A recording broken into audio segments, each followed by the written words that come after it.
Good morning, students. I hope you have understood the previous topics of linear equation in two variables.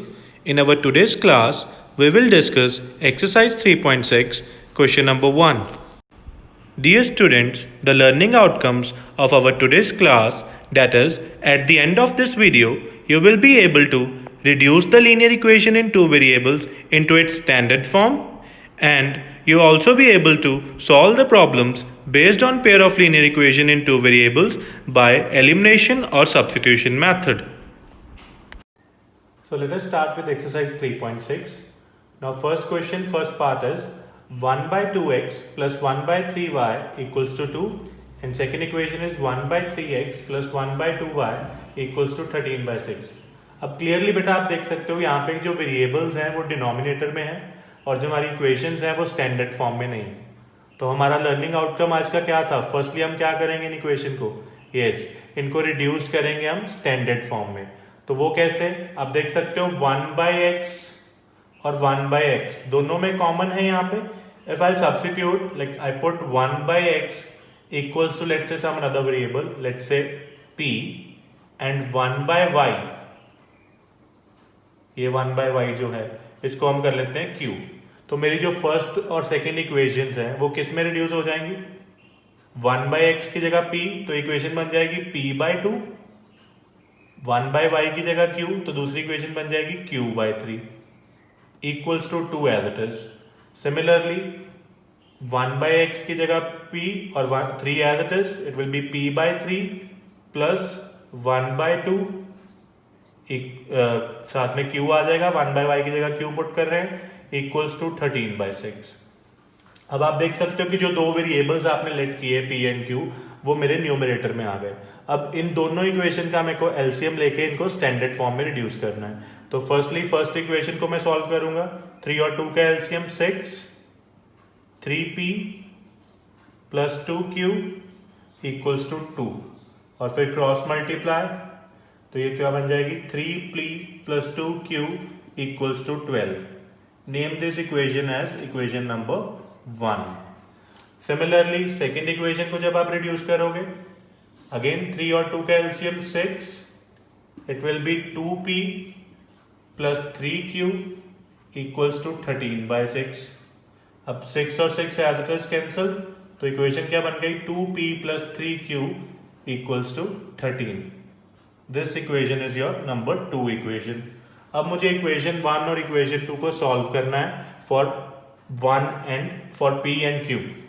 तो clearly आप देख सकते हो equation 1 equation 2 दोनों क्या है? अब दोनों स्टैंडर्ड फॉर्म में है, तो दोनों को लिख लेते हैं और एलिमिनेशन मेथड अप्लाई करते हैं इस पे।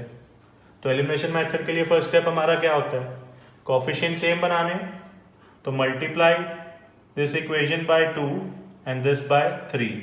तो p के कोफिशिएंट क्या बन जाएंगे? 3 2 6p, 4q इक्वल्स टू 24। पूरी इक्वेशन को मल्टीप्लाई करना है, याद रहे बेटा। ऐसे ही अब 3 के साथ जब मल्टीप्लाई किया 6p 9q equals to 39, p eliminate हो गया।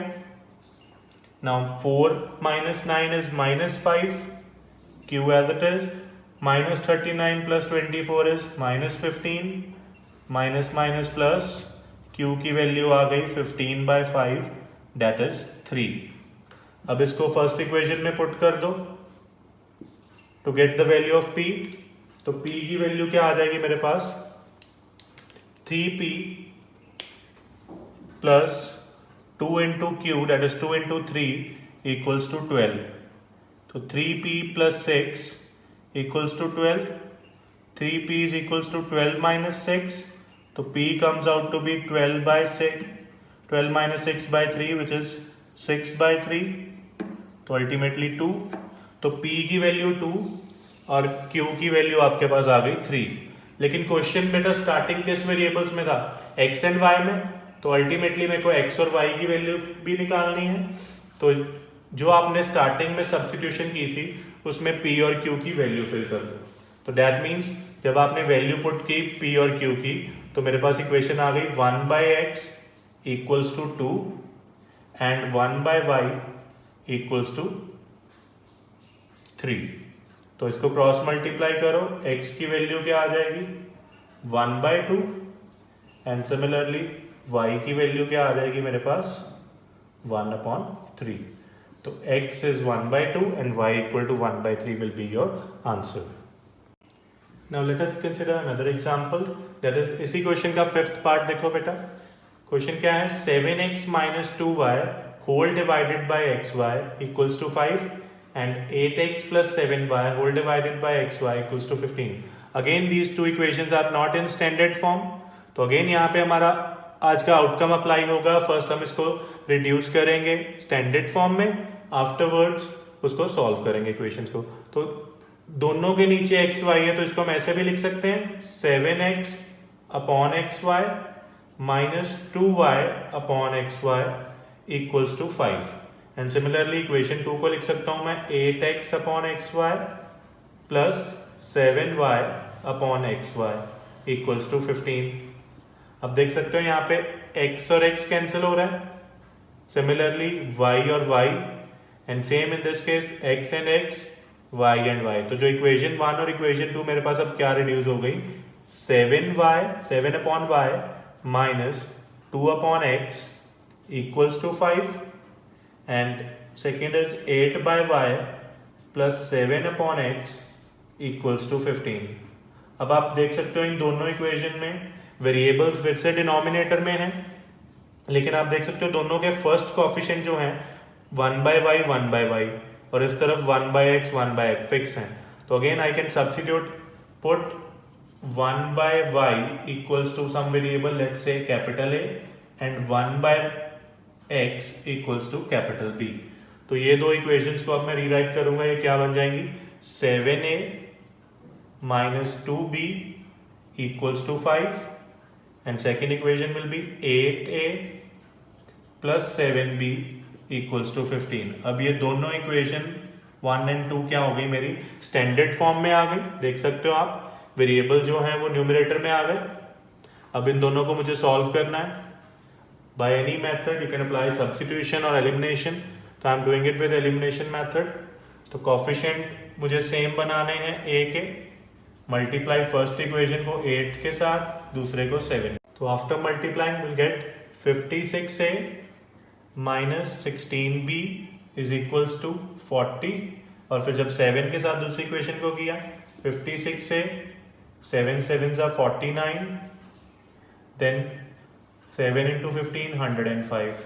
तो आप देख सकते हो a के कोएफिशिएंट सेम बन गए तो a विल बी एलिमिनेटेड और -16 and -49 comes out to be -65 and 40 minus 105 is again -65। Minus minus cancel, b की वैल्यू आ जाएगी 65/65 that is 1। now you can put it in equation 1 to get the value of a। तो a की value क्या आ जाएगी -2 into 1 5। तो 7a minus 2 is equal to 5। 7a is equals to 5 plus 2, 7a equal to 7। तो a की value भी क्या आ जाएगी 7/7 that is 1। लेकिन अभी भी क्वेश्चन आपका बेटा कंप्लीट नहीं है, a और b की वैल्यू निकली है लेकिन क्वेश्चन किस में था x और y में। तो जो आपने सब्स्टिट्यूशन की थी इस सब्स्टिट्यूशन में put the values of a and b। तो आफ्टर पुटिंग द वैल्यूज आपके पास कंडीशन क्या बनेगी 1/y equals to 1 and 1/x is also equal to 1 because a और b की वैल्यू 1 है। तो क्रॉस मल्टीप्लाई कर लो, y की वैल्यू भी 1 आ जाएगी और जो आपका x है वो भी क्या आ जाएगा 1। That means x equals to 1 and y equals to 1 will be your answer. Now let us consider another part, that is first question 8th part. Equation क्या है बेटा 1/3x plus y plus 1/3x minus y equals to 3/4 and second equation is 1/2 into 3x plus y minus 1/2 into 3x minus y equals to -1/8। Again you can see that the equations are not in standard form। जो variables हैं वो denominator में हैं, but आप देख सकते हो कि फर्स्ट इक्वेशन और सेकंड इक्वेशन में जो कोएफिशिएंट्स हैं 1 ये जो पूरी टर्म है और ये 1/3x plus y दोनों में कॉमन है। ऐसे second 1/3x minus y 1/3x minus, अगर ये मैं 2 और 2 को लेफ्ट कर दूं तो बाकी का मल्टीपल तो सेम ही है, तो so that I can put 1/3x plus y equals to, let's say, some another variable capital A, and 1/3x minus y equals to b. अब ये दोनों इक्वेशन क्या बन जाएंगी मेरी? a plus b equal to 3/4 first equation, and second equation will B a, ये 2 as it is नीचे आएगा, a/2 माइनस इसका भी 2 as it is b/2 equal to -1/8. अब फर्स्ट इक्वेशन को रीराइट कर लो क्रॉस मल्टीप्लाई करके, this will be 4a plus 4b equal to 3, number 1. Similarly इसको भी एलसीएम ले लो, 2 LCM a minus b equal to -1/8, ये 2 उस तरफ जाके मल्टीप्लाई होगा तो इक्वेशन बन जाएगी a माइनस b, 2 यहाँ पे आ गया, -2/8 विच इज 1/4, और 4 को इस तरफ मल्टीप्लाई करवा दो तो ये इक्वेशन आ जाएगी 4a minus 4b equal to -1. तो this will be your equation 2. अब इक्वेशन 1 और इक्वेशन 2 को सॉल्व करना है फॉर a एंड b. तो 4a plus 4b is equals to 3 and 4a minus 4b is equals to -1. अब इसमें आप देख सकते हो ऑलरेडी जो कोफिशिएंट्स हैं a के वो सेम है, तो no need to multiply the equations, directly आप सबट्रैक्ट करो इसको. a will be eliminated, 4b plus 4b 8b and 3, अब यहाँ पे माइनस था ये प्लस हो जाएगा, 3 + 1 4, तो b की वैल्यू क्या आ गई मेरे पास 4/8 दैट इज 1/2. फर्स्ट इक्वेशन में पुट करो और a निकालो, तो 4a प्लस 4 into 1/2 equals to 3. 4a is equals to plus इनकी कटिंग हो गई 2 3, तो 4a is equals to 3 minus 2 that is 1. तो a की वैल्यू कितनी आ गई मेरे पास 1/4. लेकिन अभी भी क्वेश्चन स्टार्टिंग में किन वेरिएबल्स में था, x एंड y. आपकी जो भी वैल्यूज आई हैं वो कैपिटल A और कैपिटल B की आई हैं, तो substitute those value in the given condition जो आपने ऊपर लेट की है. तो after substituting the values of a and b मेरे पास जो इक्वेशंस बनेंगी 1/3x plus 3x plus y equals to 1/4 and 1/3x minus y equals to b की वैल्यू 1/2. क्रॉस मल्टीप्लाई देन, तो 3x plus y equals to 4, name it number 3, and 3x minus y equal to 2, number 4. अब यहाँ पे आप देख सकते हो 3 and 4 दो इक्वेशंस और बन गई 2 वेरिएबल में. अब इनको मेरे को सॉल्व करना है एलिमिनेशन मेथड से. 3x plus y equals to 4 and 3x minus y equals to 2. Already coefficient same है x का, सबट्रैक्ट 2y, 4 माइनस 2 2, तो y is equals to 2/2 that is 1. इसको पुट कर दो 3 या 4 किसी में भी, लेट्स से 3 में पुट कर रहा हूँ, तो 3x plus 1 equal to 4, 3x equals to 4 minus 1, 3x equals to 3, तो x की वैल्यू क्या आ जाएगी आपके पास 3/3 दैट इज 1. तो final answer x is 1 and y is also 1. Again आप देख सकते थे क्वेश्चन स्टैंडर्ड फॉर्म में नहीं था. फर्स्ट स्टेप आपका बाकी क्वेश्चंस के जैसा, सब्स्टिट्यूट करो. आफ्टर सब्स्टिट्यूटिंग दो नए वेरिएबल्स आ गए क्वेश्चन में, capital A and capital B. उन दोनों के लिए सॉल्व किया. After solving for A and B, जब A और B की वैल्यू जो आपने पुट किया था उस कंडीशन में वैल्यू आपने डाली, तो आपके पास दो नई इक्वेशंस बन गई x और y में. फिर उन दोनों को दोबारा सॉल्व किया for x and y. Ultimately आपका आंसर क्या आ गया, x equals to 1 and y equals to 1.